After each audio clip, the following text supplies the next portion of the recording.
우리 옆에 분하고 이렇게 인사하겠습니다. 사랑하고 축복합니다. 간증의 주인공이 됩시다.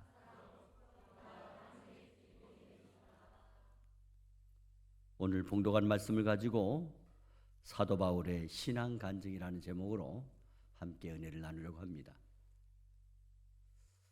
저는 지난 2주 동안 아프리카 선교지를 다니면서 나 자신이 신앙 간증자라는 생각을 해봤습니다. 정말 어려운 지역에서는 하루 일당이 3,000원 받고 일하는 사람들,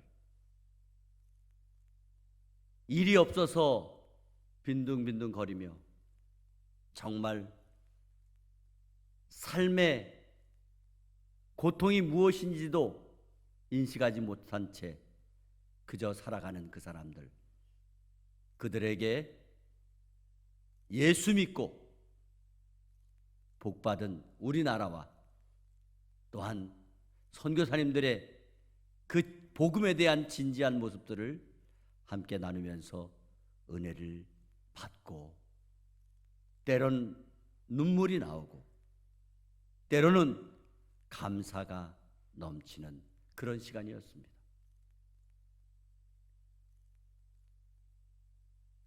하나님께서 주신 은혜, 가장 큰 은혜가 뭘까? 그것은 바로 영생을 얻은 축복인 것입니다. 영원한 생명을 얻은 그 복을 자신 있게 담대하게 전하고 나누고 함께 하고 돌아왔습니다. 오늘 우리가 봉독한 본문 말씀은 사도 바울이 지금 가이사라의 총독 벨릭스 앞에서 억울하게 재판을 받고 있는 장면입니다. 죄가 있어서가 아니라 복음인 진리를 전했기 때문에 세상 법정에 서게 되었던 것입니다. 유대 종교 지도자들은 사도 바울을 고발했습니다. 그렇지만 사도 바울은 이러한 세상 법정의 재판장을 오히려 신앙 간증의 강단으로 바꾸어 놓았던 것입니다. 오늘 본문 말씀은 재판에 대한 기록이지만 그 기록 속에는 사도 바울의 신앙 고백과 자신의 삶의 태도와 복음에 대한 확고부동한 신앙의 중심성, 그리고 하나님 나라의 소망에 대하여 아름답게 드러내 보이고 있는 것입니다. 오늘 우리는 이 본문 말씀을 통해서 저와 여러분의 신앙 또한 누군가 앞에서 질문을 받게 된다면 자신 있게 나는 무엇을 간증할 수 있을까라고 자문하게 될 것입니다. 오늘 사도 바울은 예루살렘 성전에서 유대인들에게 오해를 받아 폭행을 당하게 되었을 때에 로마 군대가 개입해서 그를 구조하여 가이사라로 안전하게 이송하게 되었던 것입니다. 그곳에서 유대 종교 지도자들은 사도 바울을 고발한 것입니다. 그 고발의 내용은 첫째가 천하에 퍼진 전염병 같은 자다. 천하에 퍼진 전염병 같은 자. 두 번째로는 나사렛 이단의 괴수다. 세 번째로는 성전을 더럽힌 자다. 이렇게 죄목을 가지고 고발당했지만 이러한 고발 내용들은 모두가 날조된 억울한 제목이었다는 것이 본문을 통하여 밝혀지는 것입니다. 이럴 때에 사도 바울은 그 자리에서 분명하게 반론을 시작했습니다. 그렇지만 그의 반론은 단순한 자기의 변호가 아니라 복음의 고백인 신앙 간증이었다는 것입니다. 그러면 오늘 본문을 통해서 사도 바울은 어떤 신앙 간증을 하고 있을까요? 첫째로 담대하고 숨김없이 정직하게 간증하고 있습니다.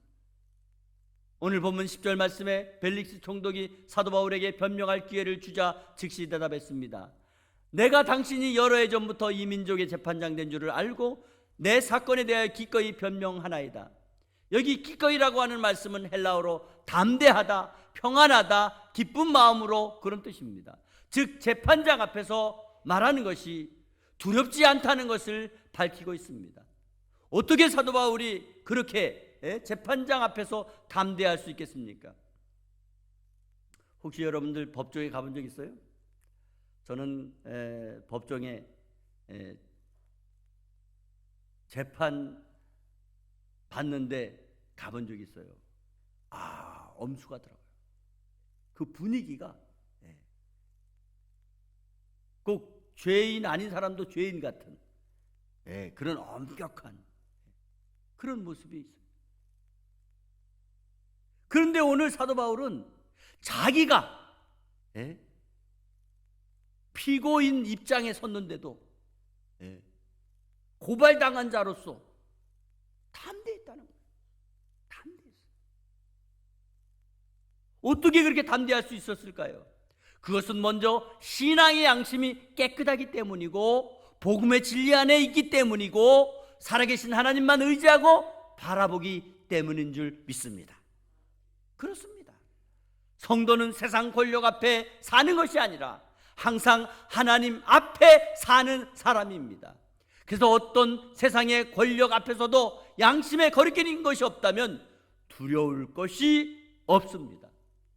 한 번은 초대교회의 교부인 아타나시우스가 로마 황제의 권력 앞에서도 삼위일체론을 삼위일체 신앙을 굽히지 않았습니다. 그때 황제가 분노하면서 외쳤습니다. 야, 너 세상이 너를 다 반대하고 있어. 그러자 그때 아타나시우스는 더 담대하게 말했습니다. 좋습니다. 그렇다면 나는 세상 모두를 다 반대하겠습니다. 나의 재판장은 오직 하나님 한 분뿐입니다. 오늘 사도 바울의 담대함과 똑같은 것입니다. 이어서 본문 11절에서 13절 말씀에 보게 되면 사도 바울은 자신이 예루살렘에 올라온 지 열이틀밖에 되지 않았다고 밝히고 있습니다. 이렇게 일정에 대하여 밝히고 있는 것은 폭동을 일으킬 만한 시간도 또 조직을 만들 만한 시간도 없었다는 것을 밝히고 있는 것입니다. 그래서 13절 말씀에 보니까 이제 나를 고발하는 모든 일에 대하여 그들이 능히 당신 앞에서 내세울 것이 없나이다. 즉 증명할 것이 없습니다. 이렇게 밝히는 겁니다. 즉 사도 바울은 행동에 있어서 정직하다는 것을 변론하는 것입니다. 사도 바울의 정직은 단순한 도덕성이 아니라 하나님 앞에서의 양심적인 신앙이라고 하는 것을 밝히고 있습니다. 오늘 보면 16절 말씀에 이것으로 말미암아 나도 하나님과 사람에 대하여 항상 양심의 거리낌이 없기를 힘쓰나이다라고 강력하게 밝히고 있는 것입니다. 그렇습니다. 성도의 가장 큰 간증은 화려한 언변이 아니라 삶의 정직함인 줄 믿습니다. 아무리 모함하고 아무리 고발하려고 해도 사도 바울의 삶이 증거하고 있다는 것을 믿으시기를 바랍니다. 두 번째, 유대교 소망을 믿으며 하나님과 사람 앞에 깨끗한 양심, 깨끗한 신앙을 간증했습니다. 오늘 보면 14절에서 15절 말씀에 보면 사도 바울은 자신의 신앙을 명확하게 이렇게 증언했습니다. 나는 그들이 이단이라 하는 도를 따라 조상의 하나님을 섬기고 율법과 선지자들의 글에 기록된 것을 믿으며 그들이 기다리는 바 하나님께 향한 소망을 나도 가졌으니 의인과 악인의 부활이 있으리라 함이니이다. 여기에 보니까 사도 바울의 신앙의 중요한 세 가지 요소가 드러나 있습니다. 하나는 조상의 하나님을 섬겼다는 겁니다. 사도 바울의 신앙은 전통과 단절된 이단 사상이 아니라 구약의 말씀의 완성이라는 것입니다. 두 번째, 율법과 선지자의 글을 믿는다고 밝혔습니다. 사도 바울은 구약 성경을 폐한 사람이 아니라 구약 성경 말씀을 가장 정확하게 이해한 사람이라는 것입니다. 세 번째로 의인과 악인의 부활을 믿는다고 말했습니다. 사도 바울의 신앙 중심은 부활 신앙이라는 것을 밝히는 것입니다. 복음의 핵심은 예수 그리스도의 부활이며 그 부활은 믿는 자와 믿지 않는 자 모두를 포함한 최후 심판의 근거가 된다는 것입니다. 한 번은 세계 제2차 세계대전 때 한 미군 병사가 총상을 입고 죽음을 앞두고 이렇게 말했습니다. 나는 지금 죽어도 괜찮습니다. 내가 죽으면 예수님 부활하신 그 길을 따라가는 것이기 때문입니다. 지금 사도 바울의 신앙이 바로 바울의 소망 위에 세워져 있다는 것입니다. 이어서 오늘 보면 16절 말씀입니다. 나도 하나님과 산 앞에 대하여 항상 양심의 거리낌이 없기를 힘쓰나이다. 이 말씀은 곧 사도 바울 전체 신앙의 핵심이 부활에 있다는 신앙 고백입니다. 여기 거리낌이 없다고 말씀하는 것은 헬라어로 넘어지지 않게 한다, 걸림돌이 되지 않게 한다, 그런 뜻입니다. 사도 바울은 자신의 삶이 하나님께도 걸림돌이 되지 않았으며 사람들에게도 걸림돌이 되지 않게 하기로 평생의 목표로 삼았다고 선포하는 것입니다. 그렇습니다. 진짜 신앙은 양심에 대한 평안이 있는 것입니다. 하나님 앞에서 정직하면 사람들 앞에서 담대할 수 있다는 것을 보여준 것을 믿으시기를 바랍니다. 세 번째, 예루살렘을 더럽힌 적 없고 복음 전하다 고발당했으나 하나님이 지켜주셨습니다. 자, 오늘 본문 17절에서 19절 말씀을 다 같이 읽어보겠습니다. 시작. 여러 해 만에 내가 내 민족을 구제할 것과 재물을 가지고 와서 드리는 중에 결례를 행하였고 모임도 없고 소동도 없이 성전에 있는 것을 그들이 보았나이다. 그러나 아시아로부터 온 어떤 유대인들이 있었으니 그들이 만일 나를 반대할 산 것이 있으면 마땅히 당신 앞에 와서 고발하였을 것이요. 아멘. 여기 보니까 사도 바울이 예루살렘에 온 이유를 자세하게 밝히고 있습니다. 사도 바울이 온 이유는 뭐냐? 구제할 것과 재물을 가지고 와서 사도 바울은 이방인 교회들이 모은 헌금을 예루살렘에 있는 가난한 성도들에게 전해주기 위해서 왔다는 것입니다. 즉 사람들은 사도 바울을 고발하며 이단이라고 말하고 있지만 사도 바울은 예루살렘을 사랑해서 그들을 도와주기 위해서 온 것뿐인데 그것을 오해했다는 것입니다. 분명한 사실은 언제나 하나님께서는 저와 여러분의 중심을 보시는 줄 믿으시기 바랍니다. 사도 바울은 예루살렘 성전에 아무도 선동하지 않았고 조용히 예배하고 있다는 것을 밝히면서 사실상 정확하게 고발할 문제가 없으니 재판 자체가 성립되지 않는다고 하는 것을 말씀하고 있는 것입니다. 여기에서 사도 바울의 메시지는 명확했습니다. 진리는 결코 고발당할 수 없다는 것입니다. 믿습니까? 반면에 거짓은 언제나 증거 부재로 반드시 무너지고 만다는 것을 보여주고 있는 것입니다. 오늘 본문 20절 말씀입니다. 그렇지 않으면 이 사람들이 내가 공의 앞에 섰을 때에 무슨 옳지 않은 것을 보았는지 말하라 하소서. 사도 바울은 고발당한 옳지 않은 이유를 명확하게 이 사람들이 말할 수 있도록 하여 밝혀달라고 총독 앞에서 말하고 있는 것입니다. 정치적인 문제가 아니고 성전 모독의 문제도 아니고 이단적 행위에 대한 문제가 아니라 오직 예수 그리스도의 부활을 전한 것 때문에 박해를 받고 있다는 고발당한 이유를 밝히게 된 것입니다. 그렇습니다. 복음의 본질은 부활입니다. 할렐루야. 부활신앙은 세상과 필연적으로 충돌하게 되어 있다는 것을 기억하시기 바랍니다. 여러분 그렇잖아요. 우리가 신앙적으로 바른 말을 하는데 그것을 부정하는 사람들이 너무나 많다는 거예요. 여러분 예를 들어서 우리가 동성애자들을 핍박했습니까? 동성애자들을 정죄했습니까? 아니면 동성애자들에 대해서 우리가 부정적인 말을 했습니까? 안 했어요. 그런데 차별금지법이라는 걸 만들고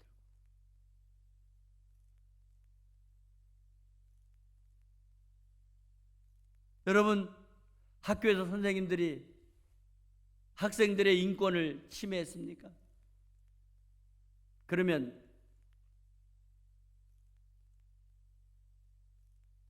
학생들의 인권을 침해하는 것은 잘못된 것이고, 학생들이 선생님의 인권을 침해하는 것은 괜찮은 것입니까?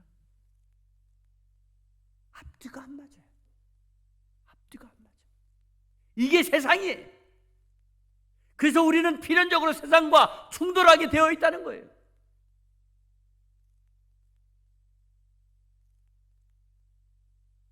오늘 본문 21절 23절 말씀해 보니까 벨릭스가 이 도에 관한 것을 더 자세히 아는 거로 연기하여 이르되 천부장 루시아가 내려오거든 너희 이를 처결하리라 하고 백부장에게 명하여 바울을 지키되 자유를 주고 그의 친구들이 그를 돌보아 주는 것을 금하지 말라 하니라. 아멘. 지금 어떻게 되고 있어요? 벨릭스 총독이 다 사도 바울의 말을 들어보니까 이 죄가 아니거든요. 에? 이 사람 강제로 가둘 이유도 없거든요. 불편하게 할 이유도 없군요. 없도. 그러니까 총독 벨릭스는 사도 바울을 죽일 명령을 내리지 않고 있어요.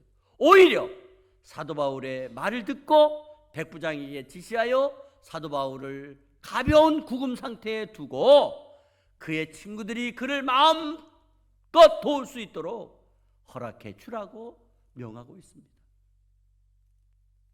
결과적으로 권력자 벨릭스 총독은 사도 바울에게 있어서 위험한 인물이 아니라, 위협적인 인물이 아니라 진리를 폭넓게 느끼게 함으로 하나님께서는 이러한 과정을 통해서 사도 바울을 더욱더 완벽하게, 더욱더 확실하게 보호해 주시고 도와주시고 함께 하시는 손길을 보여주신 것입니다.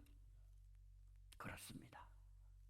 오늘날 우리 예수 믿는 성도들이 복음을 전하는 그 현장에서 억울한 상황이 일어나도 눈에 보이지 않는 하나님의 보호하심과 하나님의 도우심과 하나님의 인도하심을 경험하게 된다는 사실을 믿으시기를 바랍니다. 사랑하는 성도 여러분, 오늘 사도 바울의 신앙 간증이 저와 여러분의 신앙 간증이 되기를 간절히 바랍니다. 오늘 본문 말씀에서 사도 바울의 간증은 이렇게 요약할 수 있습니다. 먼저 하나님 앞에서 담대하고 정직한 삶을 숨김없이 살았다는 것을 간증해야 됩니다. 또 하나님의 율법과 복음을 온전히 믿고 있으며 하나님과 사람 앞에서 거리낌이 없는 양심의 삶을 간증해야 됩니다. 그리고 보이지 않는 곳에서 섬기는 사랑의 간증과 거짓이 반드시 이긴다는 것, 복음의 진리인 죽음을 넘어 영원의 소망을 둔 부활을 간증할 때에 하나님께서 끝까지 지키시고 보호해 주시는 삶이 될 줄 믿으시기 바랍니다. 오늘날 우리가 세상 앞에 설 때에 가장 강력한 힘은 우리 귀에 듣기에 좋은 설교가 아니라 신앙 양심에 따른 그 삶 자체가 되어야 할 줄 믿습니다. 그러므로 사도 바울처럼 진리 때문에 고난 당하더라도, 진리 때문에 핍박 당하더라도, 진리 때문에 법정에 서게 되더라도 흔들리지 않고 부활의 소망으로 담대하게 살아가는 신앙의 간증자들 다 되시기를. 그래서 평강의 성도들이 삶의 현장에서 복음으로 승리하는 놀라운 역사가 있기를 주 예수 그리스도의 이름으로 축복합니다. 축복합니다.